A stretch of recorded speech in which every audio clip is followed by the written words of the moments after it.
Okay, ji, Assalamu alaikum. Formally, we will begin our next part of the same topic. We are going through the topic of biological molecules. कल हमने carbohydrate detail के साथ किए थे, उसका concept लिया था हमने. तो आज उसी टॉपिक को हम आगे लेके चलते हैं. The next topic is proteins. So proteins को हम 6 ब्लॉक्स में कर रहे हैं. कल हमने ना कार्बोहाइड्रेट्स को 4 ब्लॉक्स में किया था. इसमें 2 ब्लॉक्स डिफरेंट एडेड हैं. Introduction to proteins, building block of protein, इसमें क्या पढ़ेंगे? Amino acids. ये डिफरेंट है. ये बात ना कार्बोहाइड्रेट में होने वाली है ना लिपिड में होने वाली है. ऑर्गेनाइजेशन ऑफ प्रोटीन आपको पता है ना, structure primary, secondary, tertiary, quaternary. फिर क्लासिफिकेशन कौन सी? 2 टाइप्स हैं, फाइब्रस और ग्लोबुलर. वो वाली हम पढ़ेंगे इसमें. ये फिर डिफरेंट ब्लॉक एक और आ गया, कॉन्जुगेटेड मॉलिक्यूल. कॉन्जुगेटेड तो बेसिकली तीनों के कॉन्जुगेटेड होते हैं, ग्लाइकोलिपिड, ग्लाइकोप्रोटीन, लिपोप्रोटीन. यहाँ पे क्यों पढ़ रहे हैं? क्योंकि protein is a major constituent of this conjugated. Usually human body में ज्यादा मिलते हैं प्रोटीन एसोसिएटेड. और फाइनली हम इसकी इंपॉर्टेंस देखेंगे. तो प्रोटीन्स की डेफिनेशन हम क्या करें? They are the polymers of amino acid, 10,000 to many types. और मोस्ट अबंडेंट, कल हमने एक टेबल मैंने आपको बताया था, दिखाया था, मैंने कहा टेबल कैसे करना है, नंबरिंग कर लो. मोस्ट अबंडेंट, लीस्ट अबंडेंट, वही वाली बात है. Most abundant organic compound in the cell. अगर सेल से वाटर निकाल देना तो 50% ड्राई वेट सेल का प्रोटीन्स का बना हुआ. स्ट्रक्चर है ना, सारा स्ट्रक्चर बनाते हैं तो उनका बना हुआ. और 18% तो हमें पता ही है कि टोटल वेट का वो बना हुआ. If we are talking about building blocks of proteins, we are talking about amino acids. There is no doubt about it. अब अमाइनो एसिड्स के बारे में इंपॉर्टेंट बात क्या है? 2 बातें हैं जो मैंने रेड में मेंशन की है. Must contain, may contain, second और थर्ड लाइन. मस्ट कंटेन है कि इनमें से एक भी मिसिंग होगा तो अमाइनो एसिड नहीं रहेगा.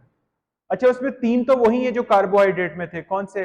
Carbon, hydrogen, oxygen. तो इसका मतलब एक नई चीज क्या है जो अमाइनो एसिड को उसका स्ट्रक्चर दे रही है? नाइट्रोजन. ये एक बड़ी डिफरेंट चीज आ गई है इसमें. और मे कंटेन में क्या लिखा हुआ है? Sulphur containing. एक सिस्टीन एग्जांपल लिखी हुई है, मिथ्योनिन भी एक एग्जांपल. तो sulphur containing amino acid may और may not be there. Sulphur हो भी सकती है, नहीं भी. नंबर, अच्छा नंबर की जो गेम है ना आपकी बुक के अकॉर्डिंग, मैं एक चीज क्लियर कर दूं. ये एमसी याद तो आपको होता ही है, लेकिन एमडी कैट के सवाल में ना कहीं गड़बड़ ना कर देना. अब इधर देखो मेरी तरफ, 3 लिखे हुए हैं, 170, 25 एंड 20. 170 आज तक नेचर में टोटल अमाइनो एसिड मिले हैं. साइंटिस्ट को कितने मिले हैं? 170. अच्छा, अगली बात करते हैं, 25 कौन से हैं? 20 जब 170 को लैब में लेके गए ना तो पता लगा 25 वो हैं जो प्रोटीन बना सकते हैं. जो क्या कर सकते हैं? प्रोटीन बनाने की एबिलिटी रखते हैं. और जब प्रोटीन देखी ना तो उन 25 में से कितने प्रोटीन में मिले? 20 मिले. अब मैं अगर आपसे पूछूं 170 में से कितने प्रोटीन बनाने की एबिलिटी रखते ही नहीं? एबिलिटी रखते ही नहीं. 170 में से कितने नहीं रखते? 25 निकाल दो. 145 नहीं रखते एबिलिटी बनाने की प्रोटीन. सिर्फ कितने रखते हैं? 25 रखते हैं. और जो उनमें से 20 है वो मिले. इसका मतलब है कि शायद रिसर्च मजीद करनी पड़ेगी ये ढूंढने के लिए कि बाकी 5 के प्रोटीन्स भी कहीं ना कहीं होंगे. शायद वो प्रोटीन्स हम तक पहुंचे नहीं, हमें मिले नहीं. तो इन 3 का एमसीक्यू आपने ऐसे देखना है. तो क्या 4 चीजें हो गई?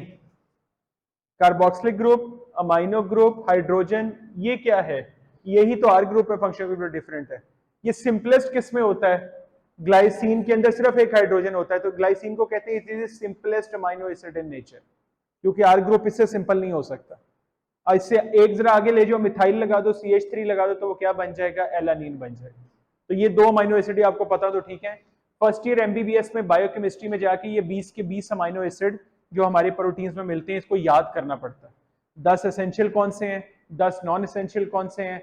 फिर इसकी और क्लासिफिकेशन भी होती है, एसिडिक कौन से हैं, बेसिक कौन से हैं, न्यूट्रल कौन से हैं, सल्फर कंटेनिंग कौन से हैं. उस तरीके से हमें क्लासिफिकेशन करनी पड़ती है. यहाँ पे आप 2 अमाइनो एसिड याद रख लो तो चलेंगे, ग्लाइसिन और एलानिन.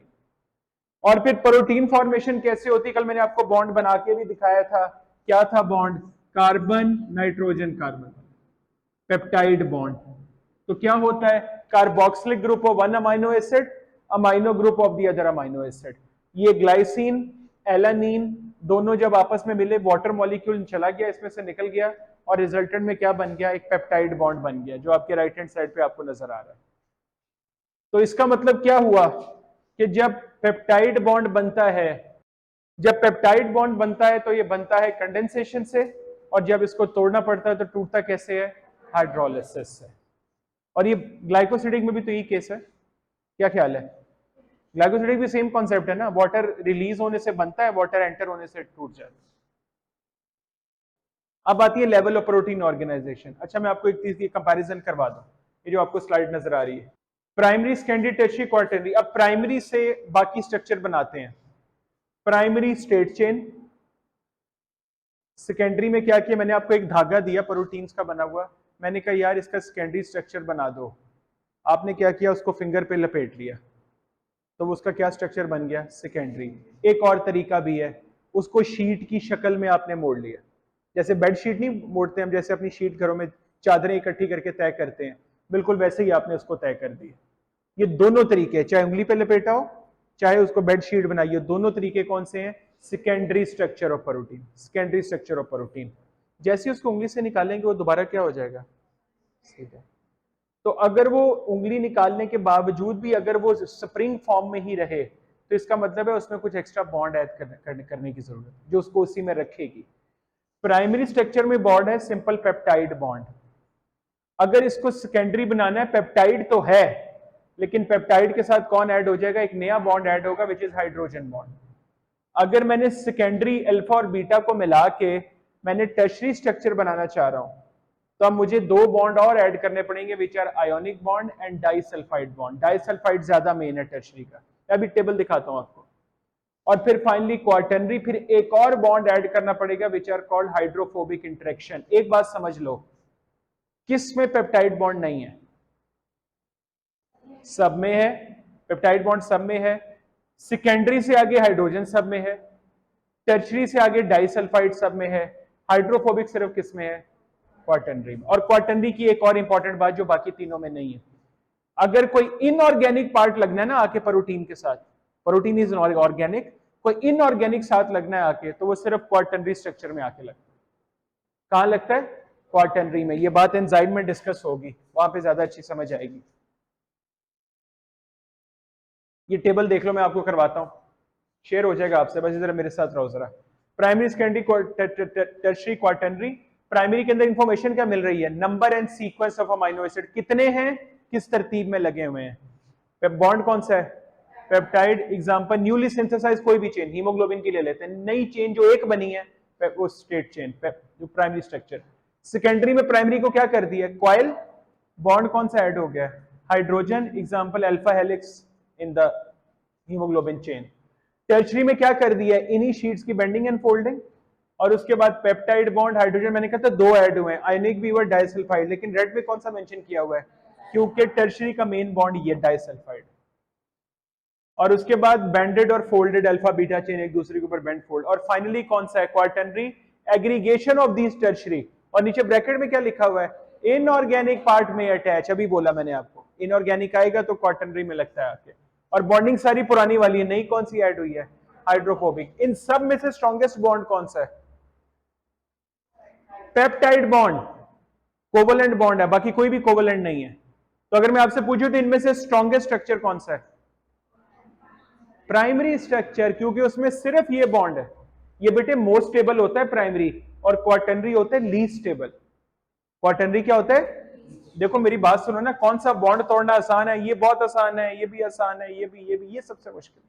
तो least stable, most stable structure. ये हीमोग्लोबिन की चेन्स आपको पता ही है, कितने होते हैं अमाइनो एसिड? बोलो 574। चेन कितनी है? 4। एक अल्फा में कितने हैं? 141। एक बीटा में कितने हैं? यहां पे एक एमसीक्यू करवाना है मैंने आपको। मैं एक एग्जांपल देता हूं, एक प्रोटीन है उसमें 100 अमाइनो एसिड्स हैं। कितने?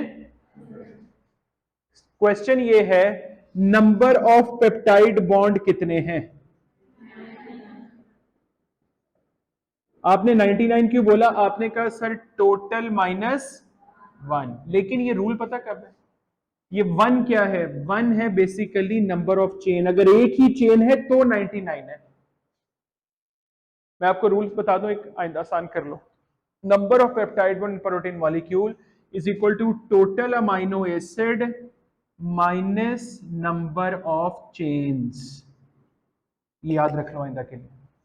अभी निकालते हैं total number of peptide bond in haemoglobin. इधर देखो टोटल कितनी है 574, चेन्स कितनी है 4, कितने पेप्टाइड बॉन्ड है 57। टाइम बचाओ एमडी कैट। इंसुलिन के कितने अमीनो एसिड है 51, चेन कितनी है पेप्टाइड बॉन्ड कितने हैं 49। कितना आसान हो गया। एक प्रोटीन है उसके 1000 अमीनो एसिड्स हैं। गौर से सुनना है, प्रोटीन के कितने अमीनो एसिड हैं 1000, 10 चेन्स हैं, कितने पेप्टाइड बॉन्ड 990। देखो हमें बगैर कुछ कैलकुलेट किए अगर हम ये फॉर्मूला, इस तरह का फॉर्मूला हमने बनाया था कल जब हमने कॉर्नर्ड और वो रिंग किए थे, वो फॉर्मूला वहां पे भी जरा टाइम बचेगा, इसका भी अगर कर लोगे तो इसका टाइम बच जाएगा। सिमिलर बिल्कुल ऐसे ही आगे इंसुलिन का मॉलिक्यूल बना हुआ है, 2 चेन। इंसुलिन का बाय द वे कौन सी बॉन्डिंग हुई हुई है, तो कौन सा स्ट्रक्चर हुआ टर्शरी। इंसुलिन का कौन सा हुआ टर्शरी डाइसल्फाइड। अगर मैं आपसे सवाल पूछता हूं the structural confirmation of insulin hormone is, answer is tertiary. अगर मैं आपसे ये सवाल पूछूं the structural confirmation of the single chain of insulin hormone is primary, single chain of haemoglobin is primary, single कोई भी लगा दो प्राइमरी। हाँ ओवरऑल मॉलिक्यूल लिखा है देख, अच्छा haemoglobin overall primary secondary tertiary quaternary कौन सा रहेंगे क्वाटरनरी, क्योंकि वो ज्यादा कॉम्प्लिकेटेड है, उसमें ज्यादा इकट्ठा हुआ। अब क्लासिफिकेशन में कौन से 2 प्रोटीन किए हैं आपने फाइब्रस और ग्लोबुलर। पहले एग्जांपल पे आते हैं फिर काम आसान हो जाएगा। फाइब्रस कौन कौन सी हैं silk fibre, actin, myosin, fibrin, keratin, collagen. कौन सी हमने पढ़ रखी है अभी तक, एक्टिन मायोसिन कहां पढ़ी है, कहां पढ़ी है sports skeletal muscle contraction. Fibrin कहां पढ़ा है क्लॉटिंग, क्लॉटिंग करवाता है। कोलेजन कहां पढ़ा है बोन्स की डेपोजिशन। सब के सब फाइब्रस हैं, फाइब्रस हैं। एंजाइम्स, हार्मोन्स एंड हीमोग्लोबिन, ये सब के सब स्ट्रक्चर में क्या है ग्लोबुलर। बाय द वे इनका बेसिक फर्क क्या होता है यार, बहुत आसान बात है। फाइबर फाइबर लाइक होते हैं, ग्लोबुलर कैसे होते हैं बॉल की तरह के स्फेरिकल। कोई राउंड अगर बॉल है तो वो तो एक बॉल लाइक स्ट्रक्चर हो गया ना, बिल्कुल डिफरेंट हो गई। वो सारे वैसे होते हैं। एंजाइम फाइब्रस नहीं होता, हार्मोन अच्छा हार्मोन सारे नहीं, कौन से वाले पॉलीपेप्टाइड एंड प्रोटीन ओनली। इसमें स्टीरॉइड ना डाल देना यहाँ वाली इस कैटेगरी में, हम प्रोटीन पढ़ रहे हैं तो ये प्रोटीन हार्मोन्स कौन कौन से पढ़े थे इंसुलिन, ग्लूकागॉन और पॉलीपेप्टाइड भी सारे आएंगे यहाँ। आपको पता है पॉलीपेप्टाइड की लिस्ट बहुत लंबी है, एंटीरियर पिट्यूटरी वाले, पोस्टीरियर पिट्यूटरी वाले सारे पॉलीपेप्टाइड। अच्छा अब ऊपर से नीचे की तरफ देखते हैं। अब सिंपल क्या है, शेप नंबर 1 पे जो लिखा हुआ है फाइब्रस की फिब्रिल है, उसकी कैसी है स्फेरिकल और एलिप्टिकल बॉल लाइक। फिर स्ट्रक्चरल ऑर्गेनाइजेशन, हाँ ये बड़ी इंपॉर्टेंट है, फाइब्रस की सेकेंडरी है, उनकी कौन सी है, लेकिन ब्रैकेट में क्वाटरनरी भी लिखा हुआ है साथ, ये नहीं बात समझ आई। अब बात से गौर से समझनी है, एंजाइम नेचर में क्या होते हैं। अगर तो आज आपको कि एंजाइम की स्ट्रक्चरल कंफर्मेशन कौन सी, आपका आंसर होगा टर्शरी, ठीक। लेकिन उन एंजाइम का क्या करना है जिसमें नॉन प्रोटीन पार्ट शामिल भी हो, जिसको कोफैक्टर कहते हैं, तो उस एंजाइम को क्या कहेंगे क्वाटरनरी, क्योंकि इनऑर्गेनिक पार्ट किसमें लगता है क्वाटरनरी में। अब समझ गए बात, भूलोगे तो नहीं इस बात को। इस तरह से ये क्वाटरनरी इसलिए भी लिखा हुआ। आगे सॉल्युबिलिटी का क्या कॉन्सेप्ट है जी, वाटर में फाइब्रस इनसॉल्युबल हैं और वो क्या होते हैं सॉल्युबल। अब बेटे वैसे भी एक आपको एक बात बताऊं, इधर देखो ये ज्यादातर सेल के अंदर है, ये ज्यादातर ब्लड में रन कर रहे हैं, मेजॉरिटी, सबकी मेजॉरिटी नहीं है। इसमें से जो ये फाइब्रिन है ये ब्लड में रन करता है, लेकिन बाकी सारे मेजॉरिटी सेल के अंदर, ये मेजॉरिटी सेल के बाहर होता है। इसमें से एंजाइम को सेल के अंदर भी। बात समझ आ रही, मैं एग्जांपल आपको क्लियर करवाना चाह रहा हूं। तो इसलिए बेटे इनकी सॉल्युबिलिटी वाटर में अच्छी होनी चाहिए ना, इन्होंने प्लाज्मा में रहना है, तो जिस चीज में प्लाज्मा में रहना है उसकी सॉल्युबिलिटी अच्छी होनी चाहिए। फिर उसके बाद नेचर कैसी है, फाइब्रस नॉन क्रिस्टलाइन, वो क्रिस्टलाइन होते हैं। इलास्टिसिटी आपको पता है फाइबर की तो इलास्टिसिटी होती है, बॉल की कोई इलास्टिसिटी नहीं होती। ये स्ट्रक्चरल है, फाइबर स्ट्रक्चर बनाते हैं। हाँ मायोसिन, एक्टिन और फिब्रिन के अलावा वो फंक्शनल भी हैं। और ये सिर्फ क्या होते हैं बेटे, हार्मोन किसी का स्ट्रक्चर तो नहीं बना रहा ना, एंटीबॉडी किसी का स्ट्रक्चर तो नहीं बना रही है, फंक्शन ही है इनके बस। स्टेबिलिटी क्या है, ये मोर स्टेबल है क्योंकि सेल के अंदर पड़े हुए हैं। ये क्या है लेस स्टेबल है, जनरली सेल के बाहर होते हैं। एग्जांपल हमने कर ली, याद रहेंगी अब इनकी टाइप्स। और वो इसका सवाल ऐसे बनेगा, विच of the following is not a property of the fibrous protein, which of the following is the feature of the globular protein. तो आपको क्लियर होना चाहिए, मेरे ख्याल में कोई इतनी रॉकेट साइंस नहीं है। अब आते हैं कॉन्जुगेटेड, 3 किस्म के हैं। इस टेबल पे जाने से पहले फ्लो चार्ट है मेरे पास, मैं दिखा देता हूं। 3 मॉलिक्यूल्स के नाम लो कॉन्जुगेटेड। Lipoprotein, glycolipid, glycoprotein. मेरा अगला सवाल है, ग्लाइकोलिपिड और ग्लाइकोप्रोटीन कहां बनते हैं? ये कॉन्जुगेशन कहां होती है सेलुलर ऑर्गेनेली? Golgi apparatus. और lipoproteins? SCR, smooth endoplasmic reticulum. Clear ये बात? गुड। अब जरा इसमें देखो फ्लो चार्ट, 3 बने हुए हैं, कौन कौन से? Glycoprotein, lipoprotein, glycolipid. तीनों एक कॉमन है, तीनों में एक बात लिखी हुई, और से पढ़ के देखो। Plasma membrane, plasma membrane, plasma के तीनों प्लाज्मा मेम्ब्रेन में, मतलब सेल मेम्ब्रेन उसमें मिलते हैं। चलो ठीक है, अब याद कौन से करें, कौन से कम है? एग्जाम्पल में कौन से कम है? लिपोप्रोटीन 2 जगहों पे मिल रहे हैं, ग्लाइकोलिपिड तो एक ही जगह पे मिल रहा है, तो ये दोनों याद कर लो। बाकी सारे किस कैटेगरी में फिट हो जाएंगे? ग्लाइकोप्रोटीन। ये आसान हो गया। तो मुझे बताओ कि लिपोप्रोटीन क्या है? एक तो सेल मेम्ब्रेन के अंदर, और दूसरा क्या लिखा हुआ है? लिपोप्रोटीन ड्रॉपलेट इन लैक्टियल। ये लैक्टियल क्या चीज है? विलाई के अंदर एक वेसल्स हैं, लिम्फ वेसल्स। ये डाइजेस्टिव सिस्टम में पढ़ेंगे हम इसका फंक्शन, वहां भी मैं बोलूंगा हमने लैक्टियल पहले भी कहीं पढ़ा था, तो आप लोग फौरन बताओगे जी सर हमने एक चैप्टर में पढ़ चुके हैं पहले। ठीक है, तो एग्जैक्टली ये वही वाले लैक्टियल हैं। और ये लैक्टियल अंदर क्या, देखो बेटे लैक्टियल क्या एब्जॉर्ब करता है? लिपिड एब्जॉर्ब करता है। जैसे लिपिड जाता है ना लैक्टियल में, वहां प्रोटीन के साथ मिलकर लिपोप्रोटीन बना देता है, तो लिपोप्रोटीन वहां होता है। अच्छा अब ये देखो इसकी लिस्ट कितनी लंबी है ग्लाइकोप्रोटीन की। प्लाज्मा मेम्ब्रेन में भी है। सिक्रीशन, पेप्सिनोजेन, ट्रिप्सिनोजेन, आपके डाइजेस्टिव सिस्टम की सिक्रीशन, एक स्टमक की है, एक स्मॉल इंटेस्टाइन की है। उसके बाद फिब्रोनोजेन, प्रोथ्रोम्बिन, आपके क्लॉटिंग प्रोटीन्स, एंटीबॉडीज, ये सब प्रोटीन तो है ही, लेकिन कौन सी वाली है? ग्लाइकोप्रोटीन। और आगे कौन से लिखे हुए हैं? Blood group antigens, A antigen, B antigen, ये सब एंटीजन नेचर में क्या होंगे? Yes, glycoprotein. तो मैं आसान आपके लिए कर दिया है, जिसका नहीं पता ना कि वो क्या है, लिपोप्रोटीन को ग्लाइकोलिपिड याद रखने हैं, बाकी जिसका नहीं पता उसको क्या कर सकते हो आप? ग्लाइकोप्रोटीन। याद रहेगी ये बात। और इंपॉर्टेंस, इंपॉर्टेंस तो बहुत ही आसान है, एक एक प्रोटीन पकड़ते जाओ, उसका फंक्शन करते जाओ। सबसे इंपॉर्टेंट क्या है? सेल मेम्ब्रेन में प्रोटीन क्या कर रहे हैं? स्ट्रक्चर। यहाँ एनर्जी नहीं आ रहा अभी, कार्बोहाइड्रेट में पहला एनर्जी बोला था हमने कल, यहाँ पे एनर्जी नहीं है, स्ट्रक्चर। आगे एंजाइम है तो क्या कर रहे हैं? Control the metabolism. हार्मोन है तो क्या कर रहे हैं? Regulate the metabolism. एंटीबॉडी है तो क्या कर रही हैं? इम्यूनिटी प्रोवाइड कर रही है। थ्रोम्बिन, फिब्रिन क्या कर रहे हैं? क्लॉटिंग कर रहे हैं ताकि ब्लड लॉस प्रिवेंट हो। हीमोग्लोबिन क्या कर रहा है? ऑक्सीजन कैरी कर रहे हैं। लिपोप्रोटीन लिपिड को कैरी कर रहे हैं। एक्टिन, मायोसिन क्या कर रहे हैं? कॉन्ट्रैक्शन या मूवमेंट ऑफ ऑर्गन स्लाइड। और अगर ट्यूबुलिन, एक प्रोटीन हमने पढ़ी थी सेंट्रियोल में कल, तो वो क्या कर रही है? Movement of chromosome. अब बात समझ आ गई? तो इसके फंक्शन तो बहुत ही आसान है, एक एक प्रोटीन पकड़ते जाओ, उसका फंक्शन बोलते जाओ, उसका फंक्शन। नेक्स्ट टॉपिक है लिपिड्स। लिपिड्स के 4 ब्लॉक्स आ गए जैसे कार्बोहाइड्रेट के थे। सबसे पहला क्या है? Introduction, basic component, classification, important lipids. Basic component कौन है लिपिड का by the way? Fatty acid. लेकिन इनमें एक बड़ी डिफरेंट बात है, डेफिनेशन में पॉलीमर का वर्ड यूज नहीं हो रहा, क्या हो रहा है? Heterogeneous compound related to fatty acid. हाँ, फिर आप बोलो सर हेटेरोजीनियस तो लिपिड क्यों बोल रहे हैं? क्यों बोल रहे हैं लिपिड? क्योंकि फैटी एसिड तो है, उसकी वजह से हम इसको बोल रहे हैं। इनसॉल्युबल इन वाटर, ये तो मैंने आपको बताया था, वाटर से लड़ाई है भाई इसकी। लिपिड वाटर कभी भाई भाई नहीं होते। तो insoluble in water hydrophobic, but soluble in the organic solvents, उसमें ये सॉल्युबल होता है। ये हमने लास्ट टाइम की बात पढ़ी थी सेल मेम्ब्रेन के साथ।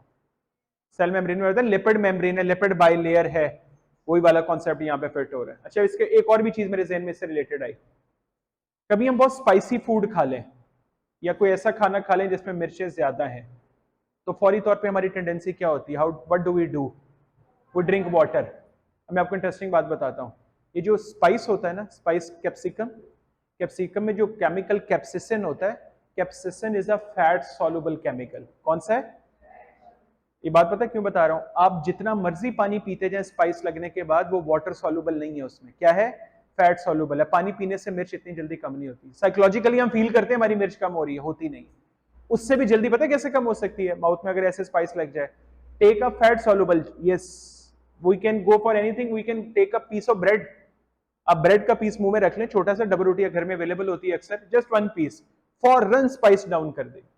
मतलब वो जो वाटर आपने इतना हाई क्वांटिटी लेना है उससे बहुत कम क्वांटिटी में वो ठीक हो जाएगा, क्योंकि ये फैट सॉल्युबल होता है। तो वही वाली एग्जांपल कि अगर कोई चीज फैट सॉल्युबल है तो वो वाटर से नहीं हल होने वाली। उसके ये एक और एग्जांपल है, खुदा ना खास्ता किसी घर में अगर आग लगी हो और वो आग खुदा ना खास्ता ऑयल की वजह से लगी है, किसी रूम में किसी जगह पे, पानी फेंक के आग नहीं बुझेगी कभी। Exactly, you have to throw something, कोई मट्टी वगैरह फेंकना शुरू कर देते हैं, कोई कपड़ा डाल देते हैं, समथिंग लाइक दिस, क्योंकि वाटर कभी उसको कवर ही नहीं करेगा, ऑयल फिर ऊपर आ जाएगा, ऑयल फिर ऊपर आ जाएगा उसके। ये कॉन्सेप्ट है लिपिड सॉल्युबिलिटी, और उसमें ये यहाँ पे भी फिट हो रहा है। बेसिक कंपोनेंट कौन है, अभी हमने पढ़ा है फैटी एसिड। फैटी एसिड क्या है, एक कार्बोक्सिलिक ग्रुप है, साथ एक फंक्शनल ग्रुप है। वो फंक्शनल ग्रुप डिफरेंट हो सकते हैं डिफरेंट फैटी एसिड्स के साथ, तो ये बेसिक होते हैं। और आपको पता है ना कि कार्बन एटम, कार्बन कितने से कितने हो सकते हैं, इवन नंबर में होते हैं 2 से 30 तक, 2 से 30 तक। अभी आगे आ रहे हैं, मैं आपको दिखाता हूं, ये देखो, इसका कुछ इंपॉर्टेंट नॉलेज है। Contain even number of carbon, लेकिन कार्बन कैसे, 2 4 6 8 10 12 14 16 इस तरह चलता है, कहां तक जाएगा, मैक्सिमम 30 तक जाता है। और कार्बोक्सिलिक ग्रुप उसमें होता ही होता है। एक बड़ी इंटरेस्टिंग बात है, एमडी कैट के लिहाज से मैंने रेड में लाइन लिखी है, अगर number of carbon atom increase कर रहा है तो सॉल्युबिलिटी इन ऑर्गेनिक सॉल्वेंट भी बढ़ रही है और मेल्टिंग पॉइंट भी बढ़ रहा है। आगे एक चीज उल्ट लिखी हुई है, अगर number of double bond increase कर रहे हैं, मेल्टिंग पॉइंट डिक्रीज कर रहा है। ये बड़ी इंटरेस्टिंग बात।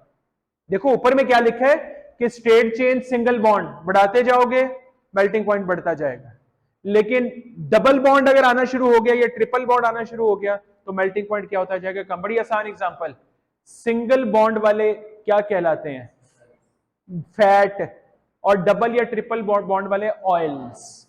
और आपको पता ही है कि फैट की कंसिस्टेंसी, हम फैट का पैकेट लेंगे, घी जिसको बोलते हैं, घी का पैकेट लेते हैं, जमा होता है, लेकिन जब ऑयल आप किसी भी सूरत में ऑयल ले रहे हो, अगर वो आपको पता है हमेशा लिक्विड फॉर्म में मिलेगा। रूम टेम्परेचर पड़ा होता है दुकानों के ऊपर, हम भी आके किचन में रखते हैं जहाँ टेम्परेचर ज्यादा होता है, लेकिन उसमें होता है कि वो हमेशा लिक्विड फॉर्म में पड़ा रहता है। तो ये इनका फर्क है। ये आपकी बुक का टेबल बना हुआ है जिसमें acetic acid, butyric acid, palmitic, oleic acid, number of carbon atom बढ़ते जा रहे हैं, तो क्या बढ़ते जा रहे हैं, मैं कहूँ कि सबसे ज्यादा मेल्टिंग पॉइंट किसका है, ऑलिक एसिड का, नंबर ऑफ कार्बन एटम के लिए।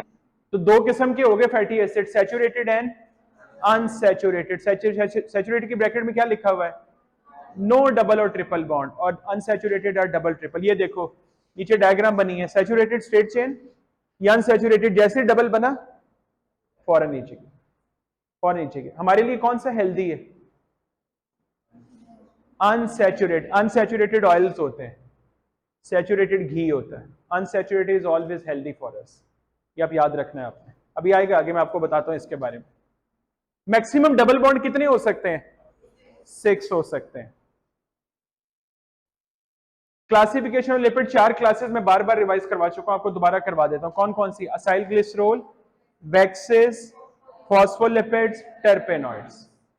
तो असाइल ग्लिसरॉल का कॉन्सेप्ट क्या है बेटे, जब भी एक एसिड अल्कोहल से मिलता है तो एक एस्टर बनता है। क्या बनता है, ये नॉर्मल आपने केमिस्ट्री में पढ़ रखा है, जब एक एसिड अल्कोहल से रिएक्ट करता है तो क्या बनता है, एस्टर। इसकी डेफिनेशन भी क्या है, केमिकली एस्टर्स ऑफ, अब इसमें एसिड कौन सा, फैटी एसिड, अल्कोहल कौन सी है, ग्लिसरॉल। इसका एसिड और अल्कोहल डिफाइंड है, इसलिए हम इसको कहते हैं ester of the fatty acid, and glycerol is called as acyl glycerol. इनकी कितनी टाइप्स हैं, असाइल ग्लिसरॉल की कितनी टाइप्स है, 3। अगर एक फैटी एसिड एक ग्लिसरॉल से मिला, mono acyl glycerol. 2 fatty acid 1 glycerol, di acyl glycerol. 3 fatty acid 1 glycerol, tri. Tetra क्यों नहीं होता, क्योंकि ग्लिसरॉल में 3 से ज्यादा फैटी एसिड लग ही नहीं सकते। Glycerol is a 3 carbon compound, isn't it. अब ये टाइप्स ऑफ ग्लिसरॉल में अभी आपने बता दी, मोनो, डाई और ट्राई। हाँ, ट्राइग्लिसराइड की एक बड़ी इंटरेस्टिंग बात है, ट्राइग्लिसराइड के नीचे क्या लिखा हुआ है, मोस्ट कॉमन लिपिड्स, पहली बात। अगली इंपॉर्टेंट बात क्या है, मोस्ट कॉमन असाइल ग्लिसरॉल, आगे also called as tri acyl glycerol और न्यूट्रल लिपिड्स। इनको न्यूट्रल लिपिड भी कहते हैं, इनका दूसरा नाम है। They are also storage form of lipids. हमारी बॉडी में जितना फैट स्टोर होता है ना, वो सारा किस फॉर्म के अंदर होता है, यस, ट्राइग्लिसराइड्स की फॉर्म में। इसका एक और नाम भी है, एमबीबीएस की बुक लिखती है, डाइटरी लिपिड्स। आप जो डाइट में लिपिड लेते हैं ना, वो सारा ये होता है। बाय द वे मेरी तरफ देखो जरा, बड़े कार्बोहाइड्रेट, प्रोटीन, फैट पढ़ी जा रहे हो, name the carbohydrate which you take in diet. आपकी अम्मी ने कभी कहा है आओ बेटे आज ग्लूकोज पकाई हुई है, मैंने कहा स्टार्च पकाई है अम्मी ने कभी? बेटा स्टार्च के साथ रोटी खानी। अब मेरा क्वेश्चन नहीं समझे। डेली वो कॉमन फूड बोलो जो आपके कॉमन फूड है लेकिन है वो कार्बोहाइड्रेट रिच। चावल, आलू। बेटे ये कॉमन तो पहले याद करो ना। माशाल्लाह उस साइंटिस्ट के बच्चों, वो मैंने पूछा इसे starch, sir we eat glycogen. थोड़ा एक्सेंट भी चेंज कर लिया साथ ही, अपने अपने आप को साइंटिस्ट प्रूव। मैंने कॉमन पूछा तो आप मुझे बताओ डेली प्रोटीन क्या खाते हो? Egg white, egg yolk is lipid. और मीट, आप जो चिकन खाते हैं आगे ईद पे वो सारा गोश्त वगैरह ऑल इज हाई प्रोटीन। सर्दियों में हम फिश खाते हैं, प्रोटीन। और लिपिड क्या खाते हो? Sir we eat unsaturated lipid अल्हम्दुलिल्लाह। ऑयल एक तो डेली सालन में, अगर आप घी में खा रहे हो तो घी वाला भी लिपिड है, ऑयल खा रहे हो तो ऑयल वाला भी लिपिड है। इसके अलावा कभी सैंडविच वगैरह में भी हम लगा लेते हैं लिपिड को, बटर और चीज स्पेशली प्योर लिपिड। बात समझ रहे हो? ये मैं आपको पता क्यों बोल रहा हूं, ये बातें क्यों कर रहा हूं आपसे।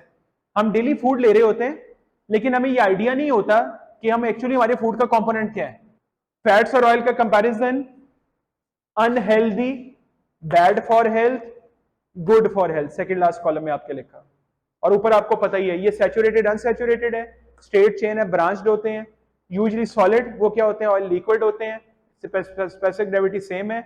ये एनिमल सोर्स होता है। फैट कहां से लेते हैं? एनिमल सोर्स है। और ये कहां से लेते हैं? ऑयल प्लांट से बनाए जाते हैं। और वैसे आगे आते हैं आपके वैक्सेस, और वैक्सेस की तो बड़ी अच्छा वैक्सेस में ना, वैसे मैं बताऊं ये तो लिपिड करीबन ना होने के बराबर ही है।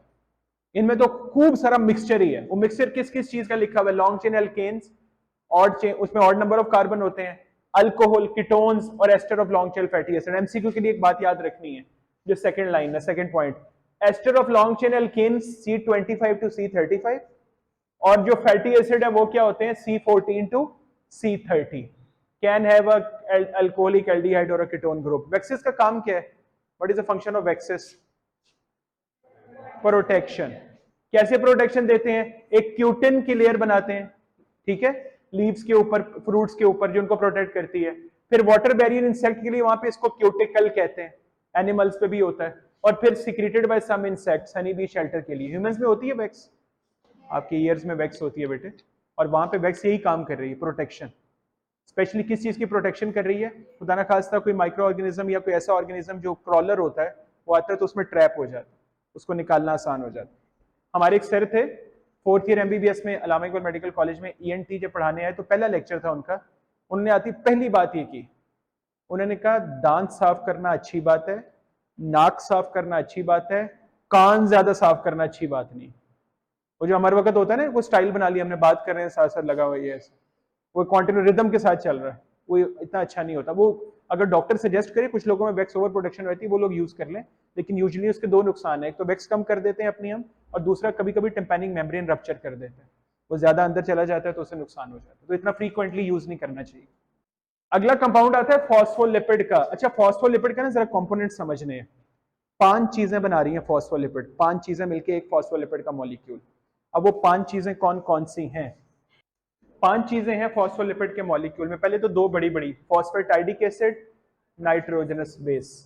एक फॉस्फेटाइडिक एसिड 4 चीजों से मिलकर बना है, ग्लिसरोल, 2 फैटी एसिड्स और फॉस्फोरिक एसिड। कौन कौन सी 4 चीजें हैं फॉस्फेटाइडिक एसिड में? एक ग्लिसरोल, 2 फैटी एसिड और एक फॉस्फोरिक एसिड।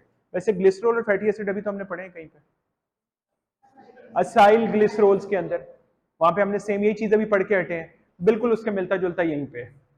2 किस्म की है नाइट्रोजन बेसिस। वो जो आप DNA RNA में पढ़ते हो ना, वो रिंग्ड है। जो फॉस्फोलिपिड मॉलिक्यूल के अंदर है वो कौन सी है? Straight chain. हाँ, वो 3 में से कोई एक होगी, कोलिन, इथानोलामीन, सीरीन। वो सिंगल रिंग, डबल रिंग, तो इसका मतलब है प्योरीन, पायरामिडीन्स यहां पे नहीं होते फॉस्फोलिपिड। नाइट्रोजन बेस तो है, लेकिन कौन सी वाली है? स्ट्रेट चेन है। ओके, ये है most common phospholipid. Most common phospholipid में क्या, कौन सी बेस यूज हो रही है? कोलिन। ये सेम ही है, इसमें वही है, एक ग्लिसरोल है, 2 फैटी एसिड है, एक फॉस्फोरिक एसिड, 4 चीजें हैं। ये चेंज होगी। अच्छा, ये मोस्ट कॉमन क्यों बोल रहे हैं? हमारी सेल मेम्ब्रेन में ये वाली है। हमारे सेल मेम्ब्रेन में कौन सा फॉस्फोलिपिड है? ये वाला है। और इसका नाम क्या है? इसका आसान जो इसका सही केमिकल नेम है, फॉस्फेटाइडिक एसिड प्लस कोलिन, फॉस्फेटाइडिल कोलिन। ये इसका आसान नाम, समझ भी आती है। दूसरा इसका नाम क्या है? लेसिथिन, ये इसका कॉमन नेम। इसको मोस्ट कॉमन फॉस्फोलिपिड क्यों कहते हैं? फिर वही पूछ रहा हूं, क्यों कहते हैं? सेल मेम्ब्रेन में ये वाली है, सेल मेम्ब्रेन में सीरीन वाली नहीं है, इथानोलामीन वाली नहीं है, कौन सी वाली है? कोलीन वाली है, जिसकी नाइट्रोजन बेस कौन सी है? कोलीन, ये नहीं भूलना। अच्छा, फॉस्फोलिपिड का मैंने स्ट्रक्चर आपको पहले बना के दिखाया था जब सेल मेम्ब्रेन पढ़ाई थी, ऐसे ही बनाया था मैंने। हेड था और टेल थी। अब मजे की बात क्या है, 5 चीजें बोली हमने इसमें, 2 चीजें टेल में है, 3 हेड में है। 2 टेल में क्या है? फैटी एसिड, 1 2, और बाकी तीनों क्या क्या रह गई? Nitrogenous base, phosphoric acid, glycerol, तीनों कहां पे हैं? हेड में। और तीनों नॉन लिपिड है, तीनों लिपिड नहीं है, ना फॉस्फोरिक एसिड लिपिड है, ना ग्लिसरॉल लिपिड है, और ना ही नाइट्रोजनस बेस लिपिड है। इसीलिए lipid soluble tails, lipid insoluble head, lipophilic tails, lipophobic head. Hydro में क्या बोले? Hydrophobic tails, hydrophilic head. और हेड में भी देखो आगे ग्लिसरॉल कैसे लगा हुआ है, देखो इधर देखो बेटे, इधर देख लो सारे, फॉस्फेटाइडिल कोलीन, फॉस्फेटाइडिक एसिड कोलीन, कोलीन के आगे कोई नहीं लिखा। फॉस्फेटाइडिक में 4 चीजें, glycerol, 2 fatty acid, phosphoric acid. अच्छा, 2 फैटी एसिड भी कौन से होंगे? 1 सैचुरेटेड, 1 अनसैचुरेटेड। ये इसकी टांग यहां पे टेढ़ी क्यों है? एग्जैक्टली, एक अनसैचुरेटेड है, एक सैचुरेटेड। तो अगर इनके एमडी कैट के सवाल करने हो इसके कंपैरिजन में, तो हेड और टेल के आपको अब समझ लो। इधर देखो, मेरी तरफ देखो, टेल लिपोफिलिक फैटी एसिड की बनी है ना, तो हाइड्रो में क्या होगी? फैटी एसिड, और ये नॉन पोलर, बिल्कुल इसके ऑपोजिट हेड में चले जाओ। लिपो में पहले करना है, lipophobic, hydrophilic, phosphate containing region, polar. तो आपको यही आएगा, which of the following is property of head, which of the following not property of tail. Importance क्या है मुझे बता दो, फॉस्फोलिपिड की इंपॉर्टेंस मेरे ख्याल में बहुत ही आसान है। लिपिड बाइलेयर, आपकी सेल मेम्ब्रेन भरी। Can you name a cell without a cell membrane? Is there any living cell without a cell membrane? Impossible. Cell wall के बगैर चलेगा, न्यूक्लियस के बगैर चलेगा, माइटोकॉन्ड्रिया के बगैर चलेगा, लेकिन सेल मेम्ब्रेन के बगैर सेल एग्जिस्ट नहीं करता। इसीलिए फॉस्फोलिपिड की इंपॉर्टेंस समझा रहा हूं, कितने फैले हुए हैं और कितने हैं और कितने अहम है। कौन से वाला फॉस्फोलिपिड है सेल मेम्ब्रेन में? हाँ, लेसिथिन या कोलीन वाला, फॉस्फेटाइडिल कोलीन। इस तरह होती है अरेंजमेंट, ठीक है, मैंने आपको दिखाया भी था। आगे टर्पेनॉइड आते हैं, ये लिपिड्स की लास्ट टाइप है। हाँ, टर्पेनॉइड में एक वर्ड है पॉलीमर्स। अभी तक पॉलीमर ना साइल ग्लिसरॉल में यूज किया, ना फॉस्फोलिपिड में, ना वैक्सेस में। यहाँ पे पॉलीमर, और उनका यूनिट कौन सा है? Isoprenoid unit. Condensation of these repeating unit in different ways give rise to different compound. वो रबर कौन कौन से है? रबर, कैरोटेनॉइड, स्टीरॉइड, टर्पीन्स, ये सब बेटे सब पॉलीमर्स है और सब लिपिड है। रबर, कैरोटेनॉइड्स, स्टीरॉइड और टर्पीन। स्टीरॉइड क्यों इंपॉर्टेंट है हमारे लिए? हार्मोन्स, हमारे हार्मोन्स है स्टीरॉइड, 7 हार्मोन्स हमने पढ़े थे। अब ये बड़ा इंपॉर्टेंट, इधर एमडी कैट के लिए जरा इधर इधर ब्रेक लगाओ थोड़ी सी, इधर देखो, और तुम ना ब्रेक लगा लेना भाई। टर्पेनॉइड, लिपिड, वो तो हमने 4 पढ़ लिए। ये पॉलीसेकेराइड मैंने आपको करवाए थे, हेट्रोपॉलीसेकेराइड, इनके नाम बड़े मिलते जुलते हैं, इसलिए यहां पे मैंने लिख दी। डेक्स्ट्रिन, एगर, पेक्टर और काइटिन पॉलीसेकेराइड हैं कार्बोहाइड्रेट में, और वो जो ऊपर वाले 4 हैं वो क्या हैं? टर्पेनॉइड लिपिड है। आपको ये आएगा which of the following is टर्पेनॉइड, एक वो लिखा होगा, 3 ये लिखे होंगे। वो एकदम ना बंदा कंफ्यूज हो जाता है, एगर काइटिन देके भी बंदे के जहन में आता है शायद लिपिड तो नहीं है, नहीं, ये हेट्रोपॉलीसेकेराइड। पॉलीसेकेराइड पता क्यों क्लिक नहीं करता इसका? क्योंकि वो तो हमने 3 कौन कौन से पढ़ रखे हैं, स्टार्च, ग्लाइकोजन, सेलुलोज। बंदा कहता है यार वो 3 तो नहीं लिखे भाई, ये तो पॉलीसेकेराइड नहीं होंगे, ये भी पॉलीसेकेराइड हेट्रो वाले। ये मैंने कंपैरिजन करवा दिया आपको। तो ओवरऑल लिपिड की इंपॉर्टेंस क्या करें फिर? They are also source of energy like carbohydrate, बल्कि बेटर सोर्स ऑफ एनर्जी है। ये आपको पता है ना, कार्बोहाइड्रेट 4 किलो कैलोरीज देते हैं, 9 किलो कैलोरीज देते हैं, डबल दी अमाउंट है। तो form the lipid bilayer, of course phospholipid, provide insulation अगर वैक्सीज हैं तो, और उसके बाद form exoskeleton of insect, cutin और some plant organ, again waxes का फंक्शन, वो सारा उसमें। और स्टीरॉइड का फंक्शन भी डाल सकते हैं आप इसमें। हमारा हार्मोनल फंक्शन जितना है, स्पेशली सेक्सुअल हार्मोनल फंक्शन, सारा इससे एसोसिएटेड।